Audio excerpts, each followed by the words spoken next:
Hi, I'm John Maxwell. When the top companies in the world are looking for trainers, speakers, and coaches, there's one name that stands above the rest, and that's Maxwell Leadership. Our certified team members have gotten proven results for companies all over the globe, and our reputation, I'm proud to say, is second to none. Some of our members have risen to the top of their profession, including the one you're going to meet today. I proudly introduce you to my friend Bob Fabian Zinka.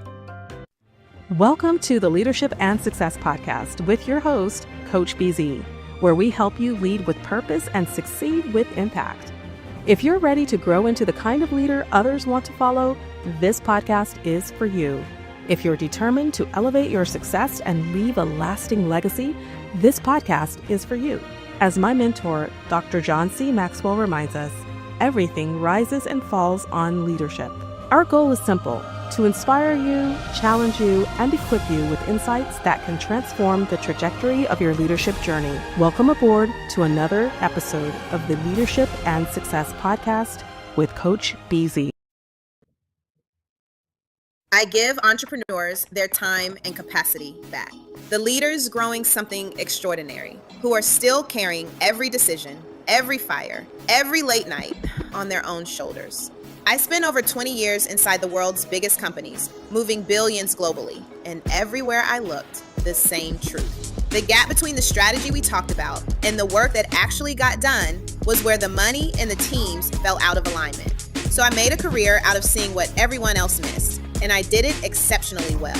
I don't sell pretty garbage. I hold up the mirror. I give you alignment. I take the overwhelming and I make it simple. From the little girl in Dayton who built her first computer by hand to the woman managing billion-dollar portfolios, the mission never changed. I help leaders stop being the operating system for their own companies and start building empires that finally runs without them. I'm Shakita Trigg. If you can see it, you can scale it. That's mind velocity. All right, welcome to another very special episode from the Leadership and Success podcast. I am your coach, Busy. We have a very special guest for you today. Actually, this is one of the first time where we already have a question before we even went live from Gary West from the United Kingdom. I think he's in Cornwall, England. So if you are watching us live on YouTube and LinkedIn, please let us know where are you joining us from, what city and what state. Let us also know in the comment what you are grateful for today. And of course, if you are outside of the US, let us know which country you are joining us from, just like Gary did from England. And I also want to know if you do have a question for our guest, type it in the comments on YouTube or LinkedIn, and we will be answering your question live. So for those who've been watching the show for a while, we like to start with what we call a moment of gratitude. This is where we take a moment every single time we meet just to be grateful. So if you would maybe close your eyes and put yourself in your happy place, take a deep breath and think about one thing you are grateful for right now. Since Juneteenth, almost every day I've been so grateful for freedom. America, the home of the brave, the land of the free. Freedom, freedom, freedom. Freedom for everyone, including African American. Freedom for every single human being. That's what I celebrate. That is what I am so grateful for. So let us know again in the comment, what are you grateful for today? Now, without any further ado, let me welcome our guest today. Today, we are going to be speaking to someone very, very special from Fortune 100 companies like Amazon and FedEx to AI leadership. We're going to be talking about building intelligent infrastructure that scales. Now, we are joined by someone who has spent more than 20 years helping some of the world's largest organizations solve incredibly complex business problems. She has led billions of dollars in technology operation across Amazon, FedEx, and UPS. And today, she helps organizations navigate one of the biggest leadership shifts in history, the rise of artificial intelligence. She is the founder and CEO of Align Strategy Partner, creator of the Mind Velocity Framework, architect of RoadmapIQ.ai, and best-selling author of Mind Velocity, The Mind Behind the Millions, the Brand Behind the Billions. Please welcome my friend, Shakita Trigg.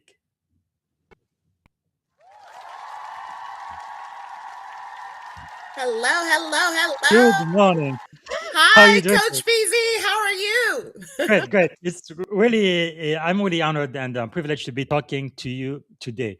And I just mentioned one of your book, but the truth is you have another best-selling book with Alicia Little, who hopefully is going to be on the podcast this year, AI in the Field, The Builder's Blueprint, Volume 1. I believe you wrote chapter 21 for that book, which is just amazing. Where do you find the time to do everything you do? My goodness. Wow. I think I was born with this internal hustle, right? Wow. And what drives me, actually, people ask me, like, what gives me this energy that I have? Hmm. And what has given me or reclaimed this energy is just doing something that I really enjoy. I get Wow. excited That's about doing wonderful. something I'm passionate about. So it becomes natural, right? Yes, Yes. that is just so powerful. Now, I normally ask, is there something? Well, first, anything you are grateful for today? I like to start with that. You know what? I'm grateful for my community. That's I like to say my community of not only blood family, but Mm-hmm. family that I've adopted along the way across Yeah. many states and countries. And because they always encourage me, they're always there. They're always speaking life and seeing more in me than I even see in myself. So for that, I am Beautiful. eternally grateful for. Yeah, who are we without our tribe? That is so powerful. Now, again, this is kind of unusual. Usually, people wait until we go live to say hi, but we have someone, Chantal Galide. Do you know her? Yes. Okay. Yes. Hey, Mhm. Shanta. Yes. Talking about tribes. We're part of the AI consultant family Oh, here. fantastic! And yes, that's my Outer Banks Mansion mastermind that we did with Alicia Little and the Little Wonderful. I Sisters. So, love it. Shanta, I thank love you it. in the building. Yes. So let us know where you are coming from, Shanta, and if you have a question for Shakita, please tap it in. Also, let us know what you are grateful for. I really love talking to the guests because when I started this 5 years ago, the first episode, it was just me, myself, and I. Nobody listened to me. Nobody knew I existed. But now we have almost 66,000 people listening on and offline. And it's just wonderful to get a live question. Now, this is a question we got actually last night when I was promoting the show. Gary from England, I think from Cornwall, England, he asked, AI exposing leadership gaps rather than replacing leaders is such an important point. So, Gary, hopefully you're going to be watching us live. I think in England it's about what? 4 or 5 p.m. now. But anyway, it says most breakdown I have seen aren't technical, they are behavioral. I think I agree with him. When identity, strategy, and execution drift apart, AI just makes the cracks visible faster. The question that Gary asked for you: what is the biggest leadership gap you have seen AI reveal in real teams? Yes, I absolutely agree. Thank you, Gary, for that question. I agree 1,000%. Like AI just scales whatever you put into it faster. So if you have Hmm. broken systems, if you have disjointed processes, or maybe you don't even have them documented at all, Yeah. then AI is just going to accelerate what is already broken. It'll accelerate the good, but it also Mm. accelerates the bad. And even in my book, Mind Velocity, I speak about the fact that AI is exposing the leadership gaps as well, right? Yes. So, um, I think what's intentional there is if you don't take a moment to really reflect, two things that come to mind for me. One, take a moment to seriously look at your current organization and how it works today, and then Mm. figure out it's still old school process mapping out here, Yes. right? You Yes. still, just because you have technology, it doesn't mean you just jump to a solution. And I think the other big problem that we're seeing with the gap, which has created even more fear, right, is the human touch, the human Mm. connection. People relate AI now to like layoffs, right? Because that's been Wow. the driver, that's been the loudest voice, and it's because I would say leaders that are not so great at thinking about Mhm. digital or technology transformation, they're not thinking about the impact to their employees. And Yes. when you invite them to be a part of the transformation, then the adoption is better than when you try to force it upon them, and then Mm. they get this natural, it's natural, right, to get a Yes. fear that comes onto it. And so I think what you're exposing is leadership styles, those that work and those that do not work, is just now Wow. coming full circle. That is really powerful. I think this is one of the first time where we get a question before the guest is even live. So people have been expecting you. We have so much to learn from you. But let me just take a step back, right? Because I actually love to we didn't even have time to what do they call it, like, to have an icebreaker or anything. So let's go back to the beginning. What is something about you that most people may not know, Shakita, when they meet you for the first time? Maybe your superpower or something just unique about you. Oh, so well, my superpower is, and actually my number one strength is strategy. Mm, And but to be honest, I didn't even have a name for it until later in my career. But wow. I would say the unique thing that most people don't know about me is that I built my first computer. So Wow. Amazing. yes, I was very fortunate growing up. To one, I was a smart kid, and there was a Wow. lot of after school programs, and I was fortunate enough to be accepted into an after school program that was creating the space to give underrepresented communities that Hmm. probably would have never been able. I would have never been able to afford a computer back then, right?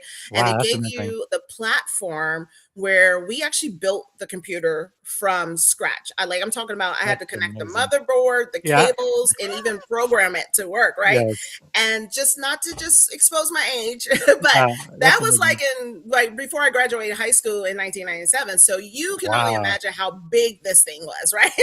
And that's but amazing. it was very powerful for me, and I love telling that journey because Hmm. it was the first step into my love for technology. And Yes. what it taught me was that even in life, there's all these broken pieces, but until Hmm. you assemble it with intention, then something powerful can come out of it. That is so powerful. Actually, it reminds me of my own journey. When I came to the US, I've really never used a computer before. Actually, I was afraid of computer for a long time. But then my first job was being a tech assistant. I had to be fixing those. So the way I got over that fear, we had a bunch of extra computer. Usually we got rid of them after a while.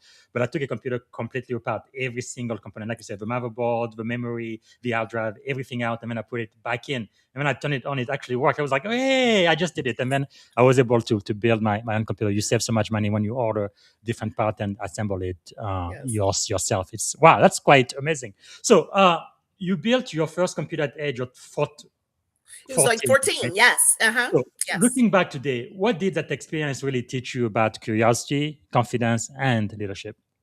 Yeah, oh God, it taught me so much. And it kind of goes back to the last statement that I had Hmm. was the fact that the broken pieces, right, assembled together with intention. And the reason why that's important is because, to your point, you put something together and it worked, but Hmm. sometimes you put things together and it doesn't work, right? Yes. So it teaches you grit as well. And Mm, what I basically realized along the way is that when it's powered on, you can learn the technology and it's just yes. broken pieces that are assembled with intention. But that confidence isn't given, like it's built Mm, one cable, one motherboard, one yes. code at a time. And so all of this taught me, and even life journey has taught me, right? That Hmm. you don't just get it overnight. Some people maybe naturally get it, but I think you sharpen it Yes. by your experience. And that's important Mm. along the journey. That is so powerful. You mentioned one word I really love. Great. We're gonna get back to it later. You've also spent over 20 years at UPS, FedEx, Amazon. These are Fortune 100 companies. Anybody would love to work for those big logos. And you've led billions of dollar technology initiative, which is just amazing. What leadership lesson from those Fortune 100 environments still guide you today? Yes, and excellent question, right? Because all of those, as I mentioned before, the experience is what builds you as a leader and as a Mhm. person. I would say the even from looking at leaders that I respected and those that I wanted to make sure I was not like, right? People first is always a component. Mm, Companies, organization, nothing in life works or grows or scales without the people, the community that is helping you yes. along that way. And so you can't execute. The other thing that I also took away in these big corporations, right? Which, everybody has visions and strategies and multi-year plans, right? Mhm. But you can't execute your way out of strategy, out of, Mm, out of a strategy problem with when your people and your prioritizations are not aligned. And yes. so again, that going back to the people first is so important. And then when you invite them into the conversation, the Mm, value, oh, they move so much faster. And in fact, yes. I've seen people who have been written off, right, actually deliver the most value when they're Wow. given the opportunity to one, tap into their strength, challenge them Mhm. a little bit, but be part of the conversation. That is so important. In the Navy, we say mission first, but people always, right? Take care Yes. of your people, they will take care of the mission. But also, you reminded me, I believe his name was Peter Drucker, right? The godfather of modern management. He used to say that culture will eat strategy for breakfast. It doesn't matter what type of strategy you have if you don't have the people, the culture in place, nothing else is going to work. And I think I agree with Yes. that because many people, they know your accomplishment, but fewer know the obstacle. Now, you mentioned the word grits earlier. So my question for you is, what moments stretch your leadership the most? Now, we talk a lot about success here, so leadership and success podcast. That's true, but my one of my mentor, my CEO, gave me this con. One side says success, the other side says failure. So Mhm. success and failure being two sides of the same coin. Mhm. What moment have stretched your leadership the most? Oh, that's an excellent question. Obviously, as being a female and also a Black woman, we've all heard probably from a lot of women the same story where you can be in the room and not be Mm. heard. So I definitely Yes. experienced that. But I would say my most stretch has been this last season. Mm. I was obviously not only with the face of like layoffs that were happening, but there was a moment where I had a reflection in my career.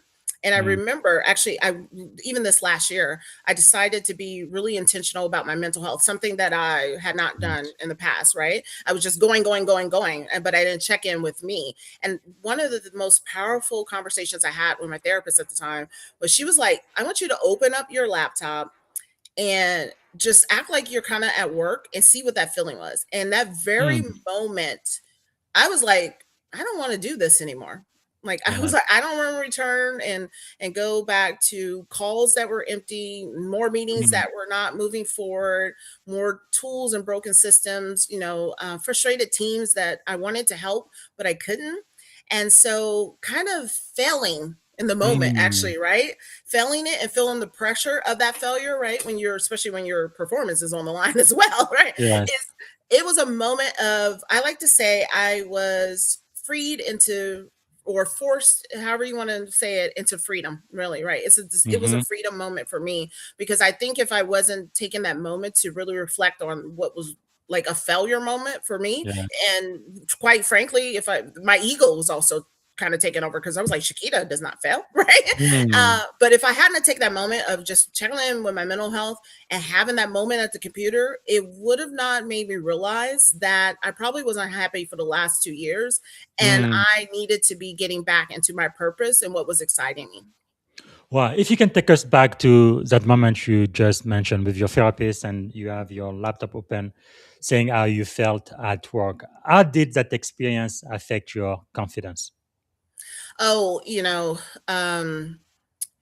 it definitely takes a hit if you're a high achiever and you've been that way for decades, and then you're sitting in a room or a conversation where, even though I like to, even actually, I put it in the chapter of the book with Alicia, it's like you're in this box and you see the opportunity and you're trying to get out of it, but somebody just keeps making the box bigger. Mhm. So you can't even do what you're great at. That was an ego boost for me, because I was like, I've never, we all face obstacles, but I've never Yes. felt like I couldn't beat this obstacle, right? Like, or Mm. I wouldn't be here to beat it. Let me just say that. Yes. And so I think, one, I had to check in and be okay with that. And Yes. then again, going back to community, in Mm. the last 2 years, we've seen so many people, and especially women, that have been Yes. impacted by layoffs and or Especially just being black let off, women. Yeah. especially Black women, right? I think we're number one in this. And I was on calls after calls and hearing the story, and I was like, it was the same Mm. story, just a different name. And Yeah. so I think it's the other Wow. thing of feeling like you're not alone. And so that failure, sometimes people we look at it as failure as like, oh, woe me. And yes, you can grieve in that moment, but Mm, sometimes you just need to hear from others and then see their success, but also take a yes. moment to say that moment that changed the journey of my career was meant to be because I had another pathway that was more important to go to. Mm. What did that experience teach you? What did you learn from it? Um, One, to sit still. I must Yeah. admit, sometimes the sitting in success, it did separate my faith and my relationship with God. So I was listening, but not really listening, right? Hmm. And so in the moment of sitting in that and just hearing, it regained, I think, what I used to have in my 20s in that moment Mm, of really being in tune with God and what He's saying. And then also seeing what happens when you get back in alignment, that yes. you just, I like to say now, sometimes I just show up and the door is open. Where Mm, before I had to show up, knock it, knock on the door, break it down, find a little people. yes. Yes. Now it's like, just show up, Shakita, be your authentic self, and just watch me work. And that has been Hmm. wow. That's Yes. amazing. Mhm. Because one thing, based on what you just said, that's making me think we really rely a lot on women, especially black Yes. women. I guess we sometimes we talk about black girl magic, which I think it's a real thing, but still, though, I feel like we put just too much pressure on women. Like in this country, for example, without women, the civil rights would have never started. It wouldn't have had any impact at all. I mean, in terms of, we know about Martin Luther King, we know about all of the men that led the movement, but all of the women that made it happen, nobody hardly knows their name. They do all of the work and they get almost none of the credit.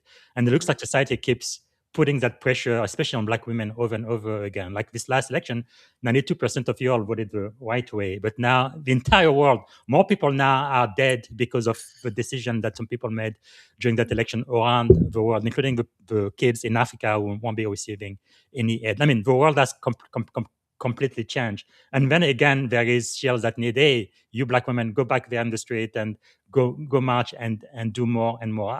I guess the question I have for you, I guess it's not just you. I think it's probably generational, but Mhm. I guess you being a representative of really the people who made this country work from the very beginning. Uh, I don't really know what my question is. I guess mental health is extremely important, especially for people of color, especially for black women. I guess how did that make you feel that for once you had to prioritize yourself, not have the entire burden of America on your shoulder, but just take care of you. Yes, I think what we really saw in these last few years is you're absolutely right. Like, I'm proud to say, as a black woman, we get stuff done, and we've been getting things done, right? Yes. And And also, by the way, you are the most educated group in all of America, more PhDs and yes, masters than anybody else. But you still yes, get paid much less than much your less. white counterparts. It Yes, doesn't make any sense. typically are not the first to be promoted, or when we get promoted, there's we're not there. There's not many of us at the top. So yes, and as we saw, even now, the first to be let go. It's kind of like you take your hardest worker and then you just kick them to the side, right? Mm-hmm. And to be honest, for myself, I can't speak for all black women, but what I realized was the weight that it carries on you when you are always just trying to show up for everyone but Mm-hmm. yourself. And Yeah. sometimes, because even in our family traditions, because we're kind of taught that way, Mm-hmm. right? There, my growing up, my family we didn't talk about therapy, right? In fact, you didn't Yes. really even want to talk about what was really happening. Mm. And that was really one of the reasons why I wanted to introduce my personal stories, which are very Yes. vulnerable, into my book, because Mm. both sides, right? I think black women, we have always showed up to work on our Yes. professional side. And there's a personal side that also exists too. Like, I would show Mm-hmm. myself up in certain rooms a certain way because I didn't want to be deemed like aggressive or loud or maybe Yes. not even being heard, right? Mm-hmm. And also there's the other side of Shakita. There's still Shakita from Dayton who grew up in the Yes. projects, and I love that side, right? Mm-hmm. And I, in this new chapter in this new book of my life, I was like, I want both Shakitas Yes.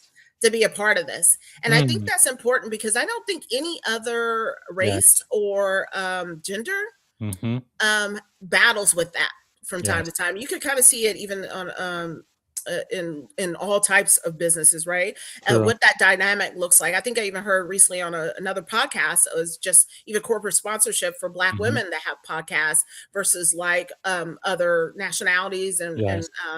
genders that do, and how they get Mm-hmm. supported, even though they may have vulgar, Mm-hmm. very opinionated, what that looks like. And I'm using that as an example, but Yes. that same pattern exists in every organization.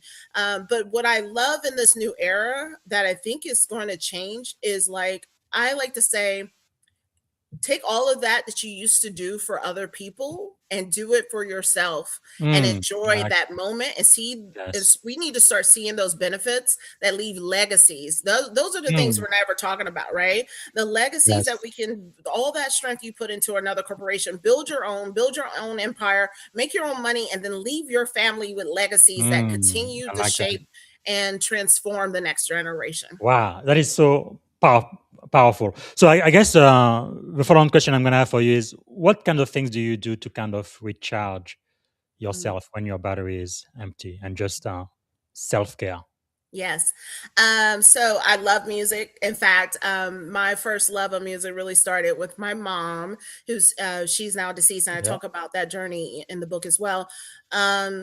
But when I was a little girl, and this is back when you used to have the record player and things like Hmm. that. So my mom we had a walk-in closet. She would be in there with the turntable, kind of like throwing on the records. Now she was not Yes. mixing like that, like a DJ, but she was throwing on the record. So I learned very early Wow, about dancing to music, and later in life actually did it in church as well. So I love that's being amazing. surrounded. Yeah, I love being surrounded by like all types of music. I love Wow. music, especially if the lyrics really speak to me. um, Yes, and then listening to it, dancing to it, experiencing it live. Those are important that's moments. I would amazing. say the other moment reflection, because I love water, is being near an ocean Hmm. or on a boat or river, and being surrounded by water, just some peacefulness of that. So all of that is, if you think about it, whether it's music or being near water, it's taking Yes, a moment to do something you love. that's So that's what I powerful. encourage people to do.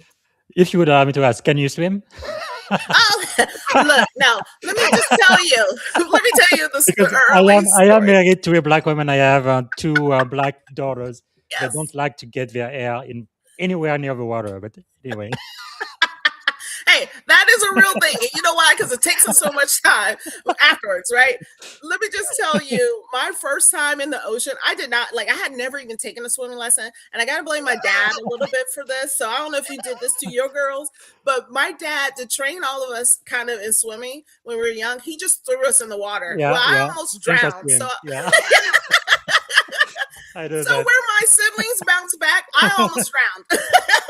Yeah, this is really funny because I chose to join the Navy. I passed Yes. everything with flying colors except for swimming. It took me almost 9 months to remediate my swimming. Eventually, I got qualified. Even this guy, he became a Navy SEAL, Remy Adeleke. I hope he's going to come on my podcast soon. He was a Navy SEAL. He retired, and now he's a movie actor. He does all kinds of great stuff. But even as a SEAL, one of the reasons why he didn't graduate from SEAL school the first time, he just couldn't swim. So he had to learn, and then he came back, and then whatever. So it's just amazing to see.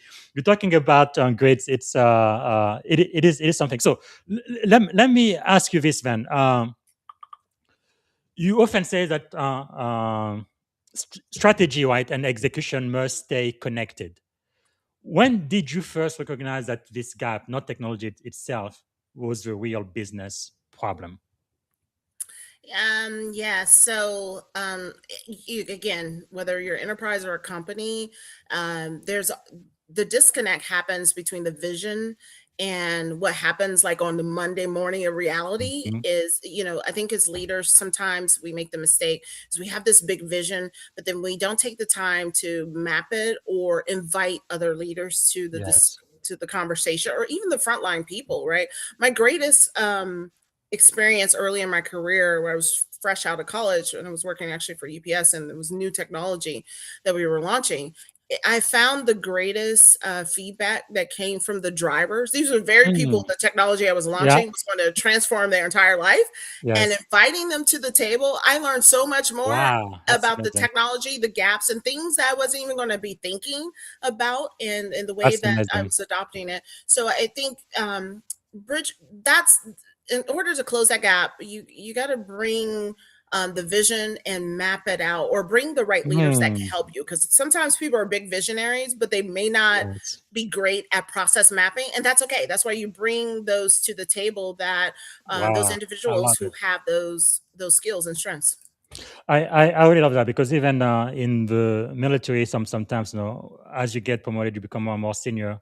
You are no longer in the field. Now you're staying, your ivory tower with, Mhm. all of that, and you really miss a lot. And when you want to solve problem, you really need to be able to hear from the people in the field that get the job done. That is really powerful. And when you talk about music, do you play any musical instrument, by the way? No, I do Okay. not.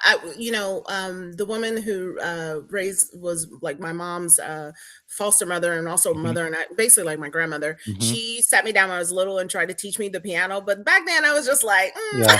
so I did. Wow. So Because I didn't pick it up. No.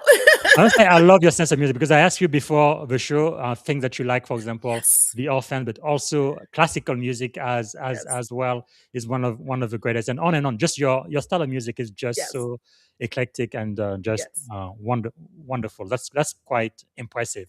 So before I get to the next segment, we have one more question from our live audience this time. So Daniel from Orlando, Florida asks, how do you ensure that strategy first AI initiative include community and workforce impact, job quality, psychological safety, equity, and long-term resilience, not just financial KPI? How do Oh, you do that? that you know what that is a wonderful question, but also a very huge question, right? Um, if I was to relate it in a way, all of these categories are Mhm. equally important. The way, Because it looks like for a lot of companies, yeah, all they think about is finance is only the bottom line, yes. Yeah, nothing. like AI is definitely transforming the way, and I think it's fair to say that it's the first technology that we're seeing. I don't think it's the last that we'll see, but it's the first Hmm. technology that we're seeing that's vastly reshaping the workforce and what the future of Yes. workforce looks like. And but because I have to put my change management hat on, right? Yes. All of those things that I'm sorry, what was his name again? Daniel from Daniel, everything, Florida. great question, Daniel. Everything that Daniel pointed out, you need people that are experts in those categories that think Hmm. about the change transformation. Yes. I think what we're seeing, and even in the numbers that some of the public companies are reporting, it was like all in on AI and jumping and Yes. putting a lot of money, but they're seeing a lot of failure into it because they didn't really think Hmm. about the transformation. They didn't, again, the gap between Yes. strategy and execution. But Yes. more importantly, how do you actually ensure that what you funded and what you're prioritizing was successful? So Mm. you so even though it's saying, yeah, not just the financial KPIs, but Yes. KPIs in general, right? Mm. So Powerful. I think we absolutely need to start having a conversation now about the workforce. I Yes. think hopefully more cities are starting to pick it up. It's not only a partnership with your politicians, Hmm. corporations, but also colleges and education, right? Because Wow. I remember going to college and nobody taught us about like soft skills, right? You Yes. didn't hear that until you went into the True. workforce, really. Hmm. Well, those kind of soft skills training is going to have to now we're going to have to start teaching that probably in high school, right? Because Yes. now Yes. you don't need to necessarily do all, here's C++ or here's the code in Python and Hmm. script that you need to hand write, right? But Yes. you, even though it's important to know how that works, you're going to have to think like a leader that is leading the Mm. technology, and that is different. That is more than just knowing Yes. A plus one and B, right? So true. It's more of like how do you develop yourself as a leader? How do you collaborate with Mm. others? How do you continue to retrain your mind, especially when the technology is constantly changing? Wow. What does it even look like to create the capacity and space to continue to upskill. And I like to say Yes. upskill and reskill yourself. That looks so different. And those Mm, skills that most people inherit over time in their career, we're going to have to start creating those skills early on. So yes. as we know, AI has eliminated a lot of those. I can go out of college and get an entry level job, right? So Hmm. the numbers are already showing where most jobs are like you need 10 plus years of experience. Well, what Yes. does that do for a person out of college? Well, Yes. in order to transform that, now we have to think differently of what is entry level jobs now, right? Hmm. And if we don't start having those conversations like now, then there's again, you create a Mm, bigger and bigger gap. And so I want to encourage the individuals that are asking these questions. If you have that expertise, get yes. in front of your politicians, your be part of nonprofits are great. Like we're not Hmm. because every nonprofit that is successful usually have corporate sponsorships, right? So Yes. how do Yes. you get involved in even in the community and those connections that are powerful, the chamber of commerce? Mm, How do you can make those connections? And if you have that skill and passion, how do you make sure you have a seat at the table so you're yes. part of the change as well? That's really powerful. And everyone, we are talking to the one and only Shakita Trigg, and she's the best-selling author of Mind Velocity, The Mind Behind the Millions. Everybody needs to get a copy of that. And I understand not only you are number one on Amazon, but not just one category, but I think 3 or 4 category, which is just amazing. And another book that you've written with somebody I have heard of, it's going to be a bestseller for sure. For sure, AI in the field, the builder's blueprint. All right. Let me ask you this before we get into your book. You eventually walked away from an extraordinary corporate career to build your own company. What gave you the courage to make that leap back to that word great again? Where Yes. did that come from? Well, one, as I mentioned, it's the realization that you no longer belong in that organization. That there's something bigger for you, Hmm. but also because technology has always been a part of my career. And and a lot of folks, I'm sure even on this call that can relate, is that that technology was only available to big corporations. You had to have like 100,000 team Yeah. tech Yes. team, right? And now with AI being so open and at everybody's fingertips, and I also the rise of more businesses being started for startups and entrepreneurs and SMBs, there is a Mm, need for corporate leaders who've been a part of the technology journey to help business owners smartly and safely yes. adopt this technology so it keeps them sustainable and scales their business. Wow. So let's talk about your number one Amazon best-selling book that makes you a best-selling author. So, why did you have to write this book? Why did this book have to be written? Mind Velocity. Yes, that's a great question. Um, I've always thought one day I'm going to write a book, right? But I must give Alicia a little shout out here. Being a part of her community is the taking your story, Hmm. um, and putting it on paper. Is something that they truly encourage, and of course, there's been and as well. I had a coach, Dr. Fred, who is been very inspirational in helping create overnight bestsellers as well. Wow. I decided to sit down and talk through my story. And actually, I was reading a book at the time. I think it was like last fall. I had went to a women's networking event here in Nashville, Hmm. and there was a big podcast host there, Julia Solomon, who wrote the book "Get What You Want." And how to go from unseen to unstoppable.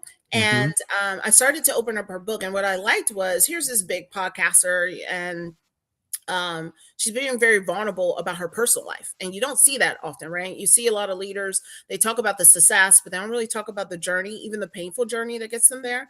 And it Yes. made me start thinking, even as I was going through my own like mental health and rebalancing, like people see the success of what you do, but they don't Hmm. know the journey. And I wanted to create my velocity around bringing a personal and professional side of your journey. And then each chapter, I'm asking the reader to take a reflection of what they're learning. So you're starting to Mm, write your own story.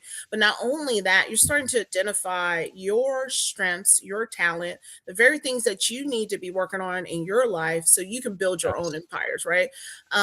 And I would say a lot of the motivation was on the stats that there were so many people that were being Black women and women in general that were being impacted the most by job loss, and hearing so many of the Yes. stories. I wanted people to know that the very mind that has been building you over the course of your career, and Mhm. then the brain that has been preparing you and sharpening you as far as getting you ready, and knowing the experience and what it really takes to build Yes. empires, when you put them together, that's a powerful thing. Wow, that's really powerful. And thank you so much for mentioning Julie Solomon. Get what you want. It's really interesting. The world must be getting smaller and smaller because we know a lot of the same people. Because Julie Solomon is another person I've been trying to get on this podcast too, which is pretty amazing. It looks like we know a lot of the I same know, people. like, oh Yeah, wow. it's incredible. But even the title of your best-selling book, though, you say the mind behind the millions and the brain behind the billions. So the title itself is very fascinating. So what is the difference between the mind and the brain from million to billions? Yes, the difference between that. I love this question, right? Because first of all, well, if you Oh, know hip by the way, hop, you're gonna be saying that you love my question every single time. So let's just not mention that because anymore. it's so good, right? Yeah, No, but thank you for these because I feel like you're pouring it out. yeah. But and shout out right now because if you know anything about rap, you probably also know Mhm, this. There's a famous rap line as well for in Jay-Z's, which I know he's got a mhm. big concert going on in New York this weekend. But the reason why I really thought about this was the two halves of a person, right? Yes. Now, I talk about the two halves of the personal and the professional, Mhm. but the brain behind the billions is like what I built for giants. It's the systems, it's Mm. the execution. Now, the mind behind the millions is what I had to build for myself, right? So if you think about the journey, when you take typically if you're either working your way up through the front line, or you're going from the transition of getting a collegiate degree and going into the workforce, you're building yourself up over the journey of Mm. that career. And typically, if you're successful, it gives you bigger and bigger portfolios. So you go from the millions to the Wow. billions if you're very lucky, right? And so that's the transition. There's the what you're building for yourself in the moments of your mind stages, and then what it looks like when you're building it for giants, right? And Mm. what most people get wrong is that they starve the two, or they keep it separate. But wealth lives when the two meets. If you look at the Wow. history and success of CEOs and billionaires, Mhm. they also went through this journey, right? And when they brung the two together, what a power that brings. And that's also vulnerability. Some of them will have written about it, but some will probably never Mm. tell their story of what it really took to get them where Yes. they were. That is really, really powerful. Now, I want to focus on the women of color, a young black woman who might be listening right now. You're talking about billions. That's like, okay, how many numbers after the one? And sometimes in this society, we let people know, don't dream too big. No, get real. No, you are a woman, you are black or whatever. Your expectation should be down here, not way up there. What would you say to encourage a young black woman who's listening to you right now, who does want to have those big dreams like you do? My thing is, if you can think it, it can happen. Um, Wow. and I think I've been that way since a little girl. I remember telling my family when I was younger, growing up in Dayton, I was like, so I grew up, if you from Dayton, Ohio, you probably know that there's this, sentiment that we barely even get on the highway. Like to even go Mhm. to Columbus or Cincinnati was like a big thing, right? Yes. And so I had this goal very on. I was like, I'm going to travel the globe. And I had never Mm. been on a plane. I had never really even left my city. Yes. And we didn't even have a car, right? So I had this big dream. So it Wow. starts with that dream and the model. And if you could think it, it can happen, right? I Who would love have it. thought robots would be walking around? I mean, some of us was like, Yes. yeah, that'll never happen, but it's happening. So if you can Wow. think it, you can do it. And don't doubt yourself, right? I was um my one of my early or my favorite, I would say, career experience happened when I was at FedEx, and I was given the opportunity to be a co merger and integration leader for Mhm. one of their big merger and acquisitions of a company, and that was a multi-billion-dollar deal, right? Ah, And Shakita back then was like, well, first of all, I knew I had never been on any mergers and acquisitions. I barely yes. even knew what it was, but I had a little bit of faith in myself, and then Mm, that's powerful. realizing, right? You only need a little bit of faith. And I was like, you know what? Whatever I don't know, I'm going to invite people with that know Yeah, better. I'm gonna read yeah. up on it, and I'm gonna be Wow. okay with failing. That's the thing that I think, especially as Black women, Hmm. we don't like to fail because we feel like we don't get a second chance. And Yes. that has been true in a lot of cases. But if you don't even try, Hmm. then you never know what's on the other side of when you Wow. get yourself up and you take the next step. That is so powerful. Where do you think that faith came from? It definitely, it actually came from seeing it with my mom. My mom was a teenage mother, and we went, and I talk about it in books, so I want to give it all Mm. away, but we went through times in our life where we didn't really have our own place to stay. And so going Uh, from being in a house to living on people's couches and then mm, transitioning to living in the projects, like that took some grit. So I kind of, to be yeah, honest, I learned through hard knock life. yeah. And back then Wow, that's it powerful. sucked, right? I tell my nieces and nephews today, like, take these moments because it will help you longer in life, even though Mm, it's difficult in the moment. But being able to live through that, I was like, I can wow, get through anything. that's powerful. If Yes. you can think it, it can happen. I love it. Yes. Again, everybody, we are talking to the one and only Shakita Trigg, Mind Velocity, the mind behind the millions and the brain behind the billions. I love it. So, reading your book, basically, your framework is built around four ideas, right? You have to Mhm. see it, you have to score it, and then you have to sustain it. Can you walk us through each stage and explain why leaders often skip the first two, which is seeing and scoring it?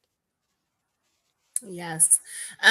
So yes, the reason why I thought these four phases were so important is because we're already starting to see it, and you see it with every big technology.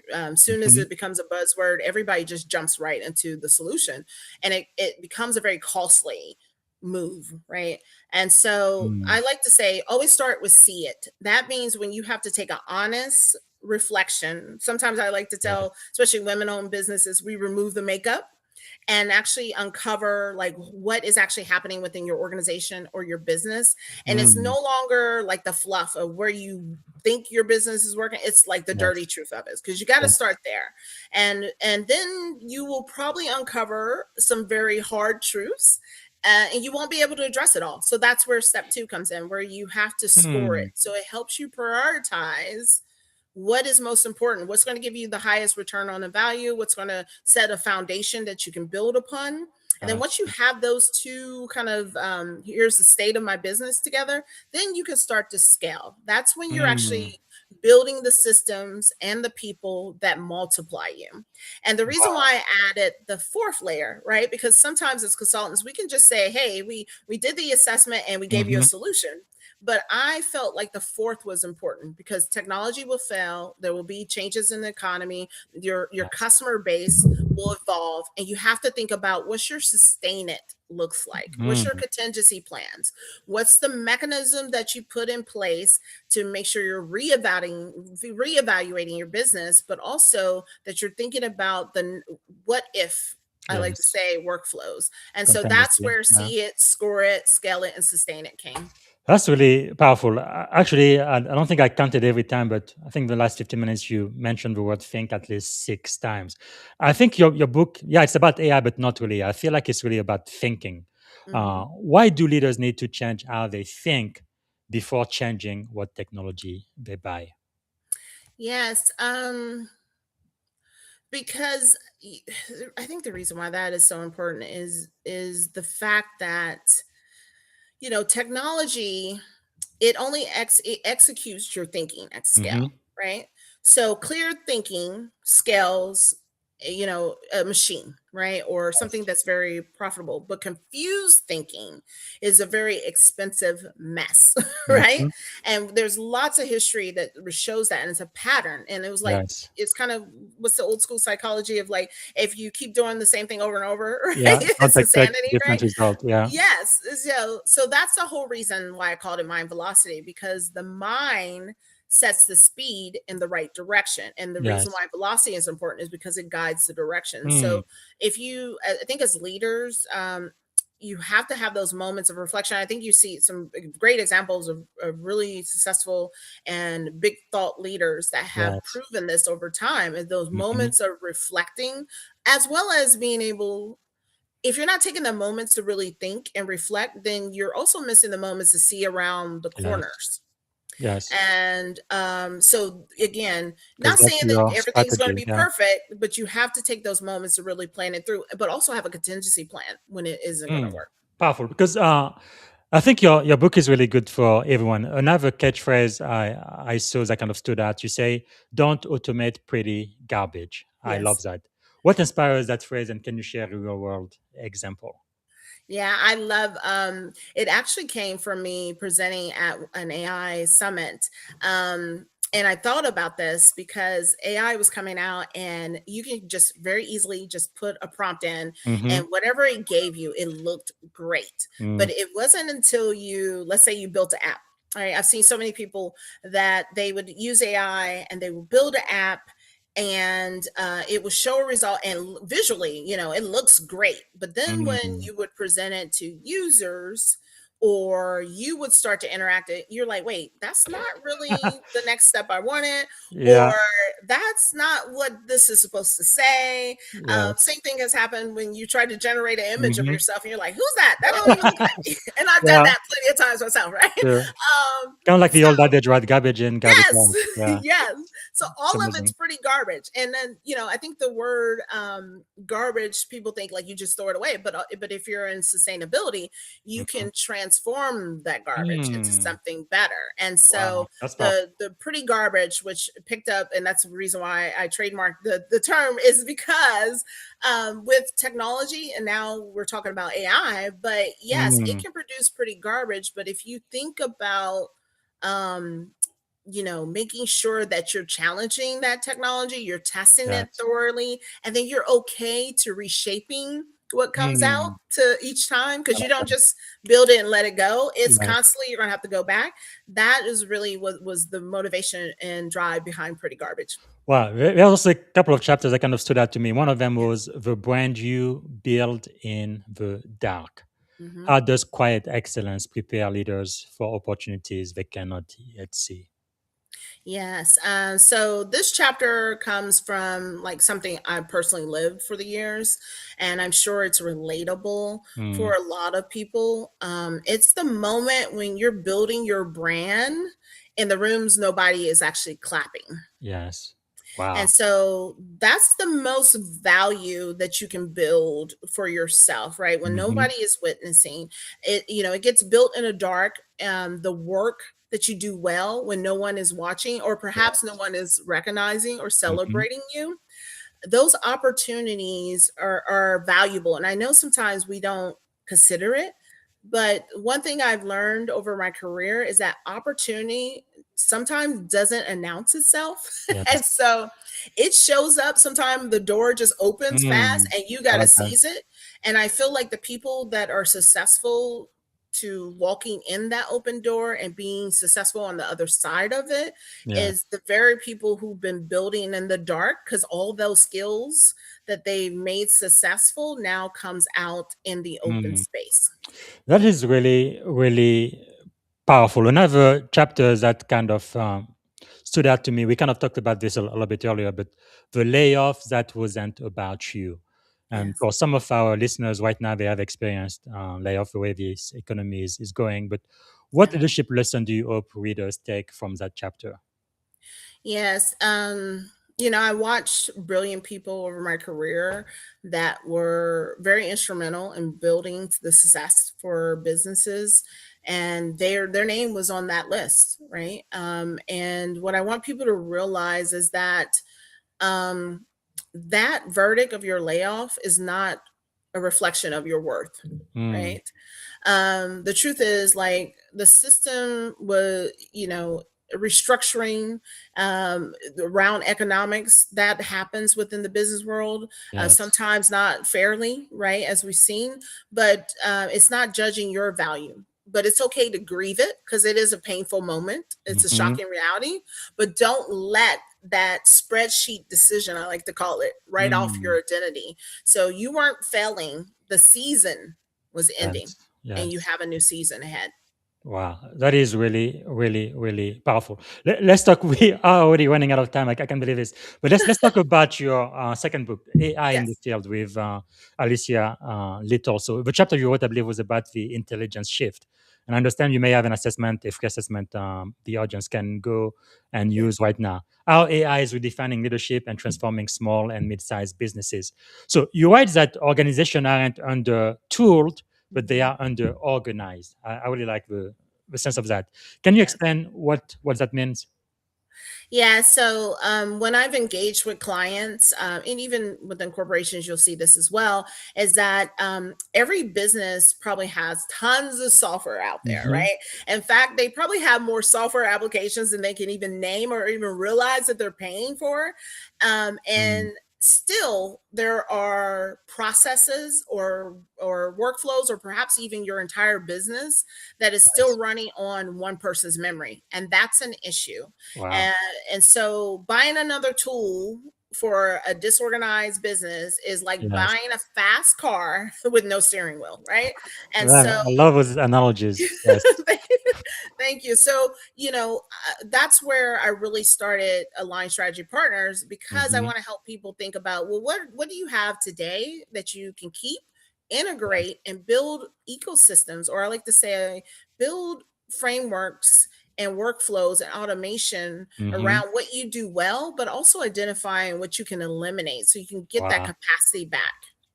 That is really insightful, quite powerful, because you when people read your book and the chapter in that one, you really keep it simple where anybody, I think, can really understand. Like another catchphrase I saw that stood at me was zero awareness multiplied by anything is still zero. That makes sense. So can you explain that equation for my audience, please?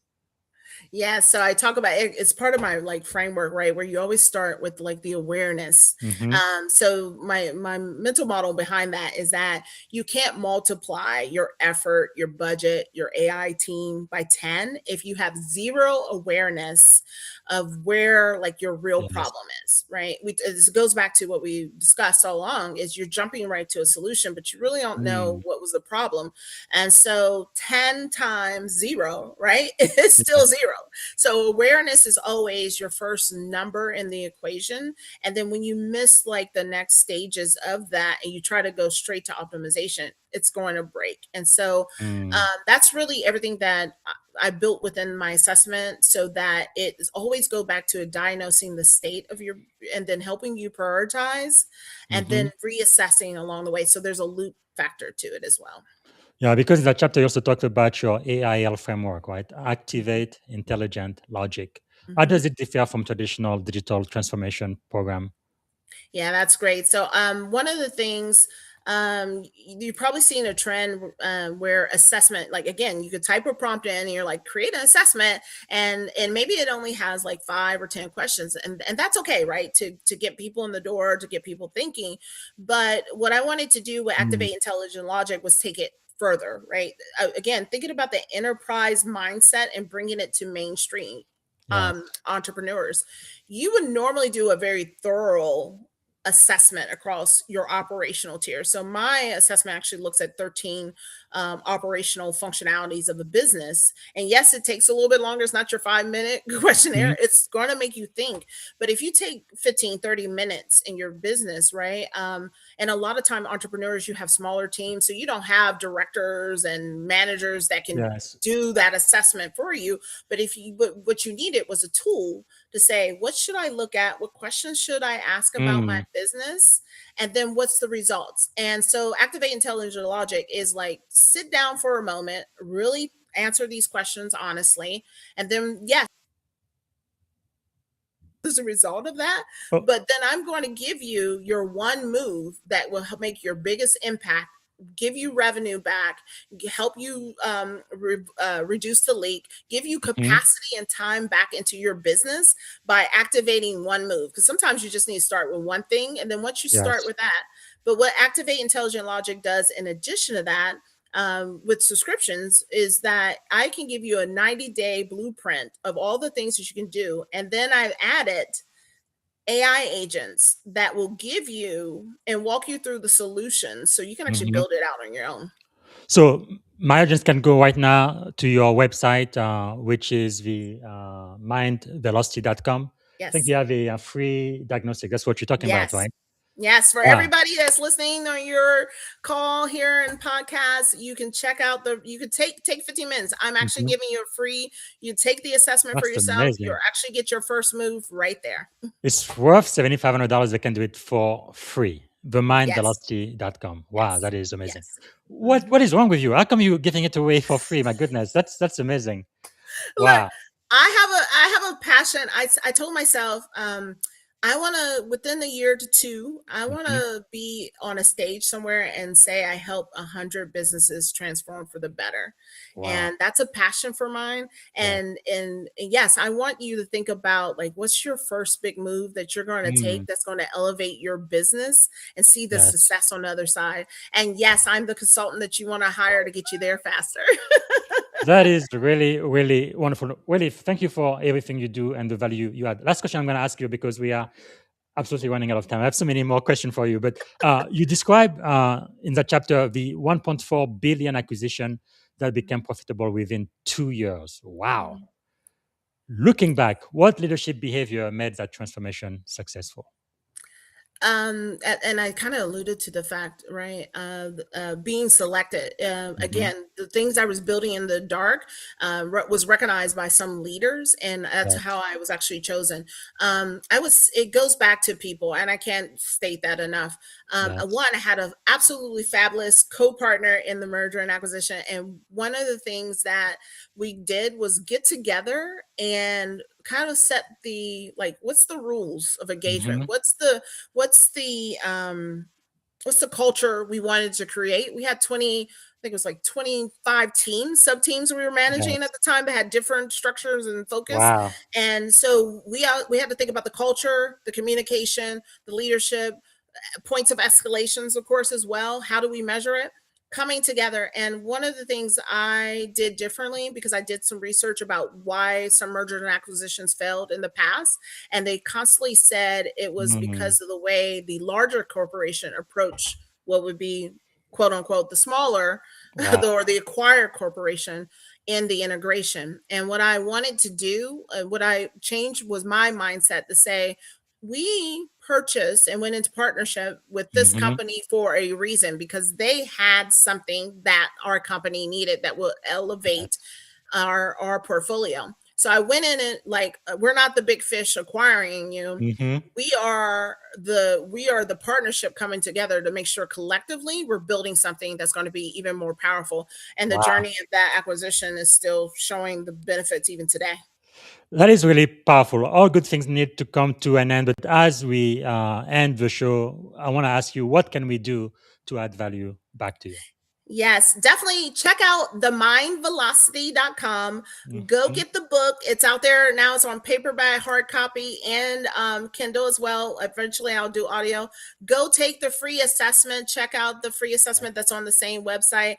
And then hit me up on social media. If you feel like, I can help your business in any way, reach out to me on social media, and I would love to connect.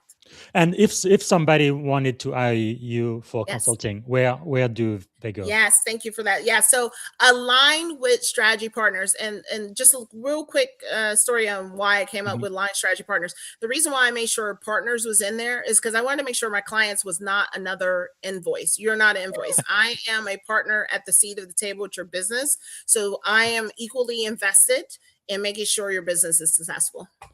And now you have one more thing. Again, I don't know where you find time to sleep, but you have a road, right?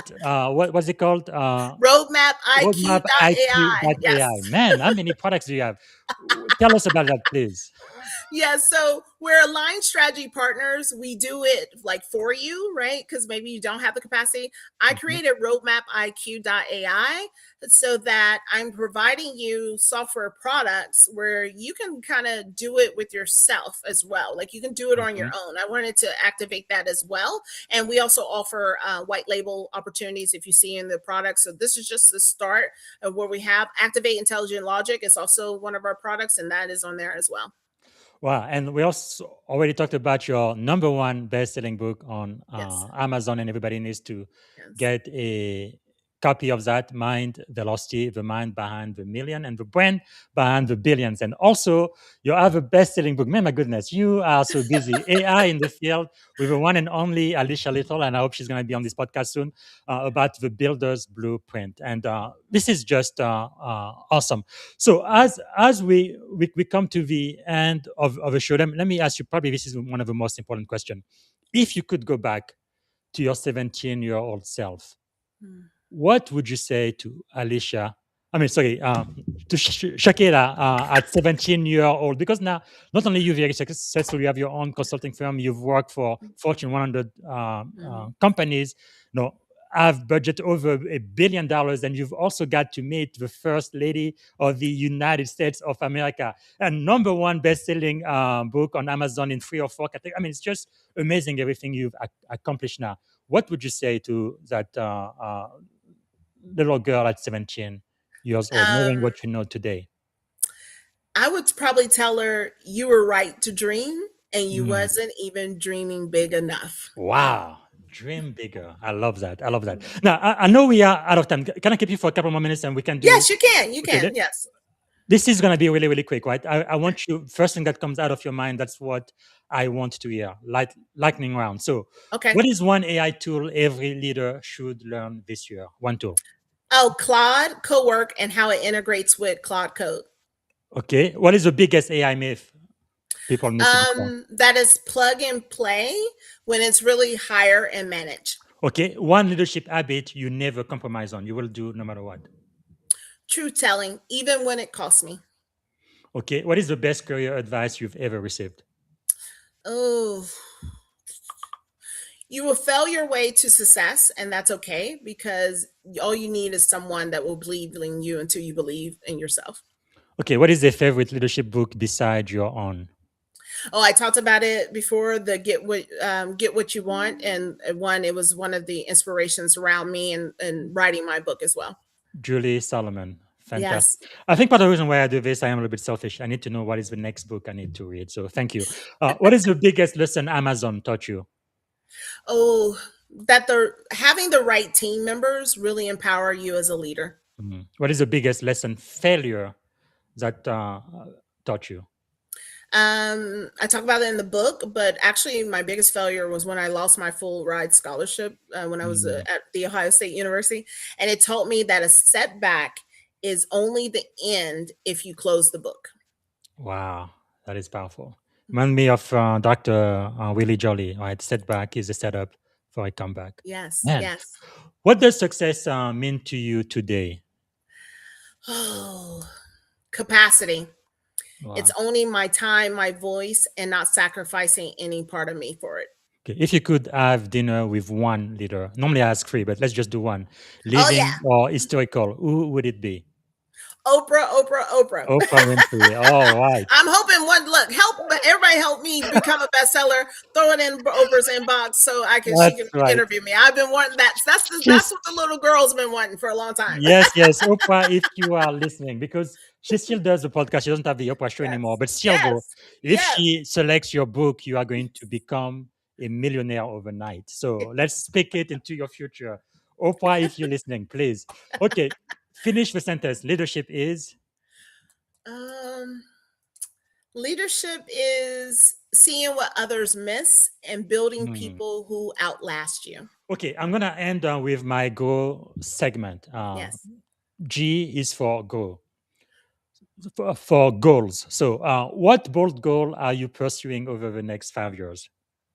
Not only do I want to be on a pathway that I can sell my business, but I see a world where I can say I help transform thousands of growing businesses to Wow. become the next future or Fortune Very 500 good. level visibility. In Go, R is for reality. What leadership challenge do executives underestimate when implementing AI? Mhm. The power of the human side of it.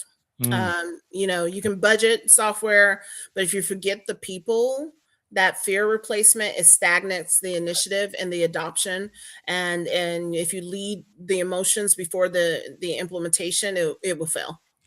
All right. And O is for options. If one of our listeners wants to become an AI leader, just like you, rather than simply be a consumer, where should they begin? I talk about that in the co-author book with Alicia Little. You Mhm. just pick one part of your life, like think, one thing that you do or diagnose an opportunity and Yeah. try to develop that solution. You'll learn so much about it by getting hands-on to it, and then figure out how you can resell it to others. And finally, W in Go is way forward. What is one action that every listener can take this week to become a better leader in the intelligent era? That is great. Take a moment and just audit your day. I know that sounds crazy, but just sit down, and there's a chapter in the book where I make you do this, right? Audit one day of your timeline and circle everything that only you can do, and Mm. everything else is a system that's waiting to be built. That is really, really powerful. Thank you so much for your time today. I really appreciate you being one of our master's teachers today. And as we end, I'd like to end on a positive note. What is one thing that you are feeling optimistic about in 2026? I'm optimistic. Well, I'm optimistic if everything continues the way that it goes about wealth shifting in new direction. I like that. And finally, one word that describe. Oh, actually, before I ask that final question, is there anything else I should have asked you? Anything else you wanted to talk about before we end the show? I didn't get this chance to ask. Well, happy 150th. So, how does it Yes, feel doing your 150th podcast? yes, yes. This is only for this year, for this Oh, season. yes. So Oh, it's okay. Okay. actually Yes. it's over 900 podcasts now. I just celebrated Okay. that a couple of weeks ago. Yeah, this is 150 podcasts since January 1st, 2026. Yeah, Nice. thank you. Yeah, it's pretty amazing. I didn't know it would last this long, but I am really grateful. It's because of people like you. Thank you so much. Thank you. So Thank you for having me. as we come to the closing, the very last question I ask everyone is one word that describe uh, our time on this podcast today. One word that comes to mind. Enlightening. Okay, I am so grateful. Thanks again. We're talking to Thank you. Shakita Trigg. Thank you so much for your time and your wisdom to us today. Really appreciate that. Bye, everyone. Man, this is one for the book. And again, I want everybody to please consider following Shakita on LinkedIn in Shakita-Trigg. And if you want to hire her as a consultant, align with sp.com. And her number one Amazon best-selling book, themindvelocity.com. And you go to roadmapiq.ai to get many of her products, and then you can also get the books that she has co-written with the one and only Alicia Little, AI in the Field. And again, our best-selling book is available everywhere books are sold. And thank you so much for supporting all of our guests. So as we get to a close today, I would like to say thank you so much to Shakita for investing in leaders around the world. Because one of the themes I heard throughout our conversation today is that AI is fundamentally not just about technology, right? It's really about leadership. It's about people. It's about clarity. It's about governance. It's about execution. So I I think our message today really reminds us that the organizations that thrive will not necessarily be those with the most AI tool, but those with the strongest leadership system. So I am really, really grateful for her sharing today wisdom with the leadership and success community. And I am so grateful for that. So in about 20 minutes or so, I'm going to have another very insightful discussion with my brother, a fellow shipmate, Commander Arthur Billings, U.S. Navy retired. We're going to be talking about truth, technology, and leadership, right? Making better decisions in the age of complexity. He's the best-selling author of 2 books, Letter to My Children and American Myth and American Reality. So that's going to happen in about 20 minutes live on LinkedIn and YouTube. And thanks again for everybody watching. And I also want to remind everyone, okay, I don't have it here. I'm going to do that in about 20 minutes. We have a brand new friend in the spotlight as of today. As you know, last week it was Lieutenant Commander Krista, one of my mentee. But today our new friend in the spotlight is Dr. Taslim Morales. And we're going to be talking more about that in about 20 minutes. So thanks again for watching, and bye for now. Thank you for tuning in to the Leadership and Success Podcast with your host, Coach BZ. If today's episode added value to your leadership journey, be sure to subscribe, share, and join us again for more wisdom nuggets on how to lead better and achieve greater success. Remember, leadership is the most critical skill of our time. The world will always need leaders to inspire others, drive innovation, and execute meaningful strategy. So why not count yourself among the bold leaders shaping the 21st century? Until next time, stay inspired, stay committed, and keep leading with excellence.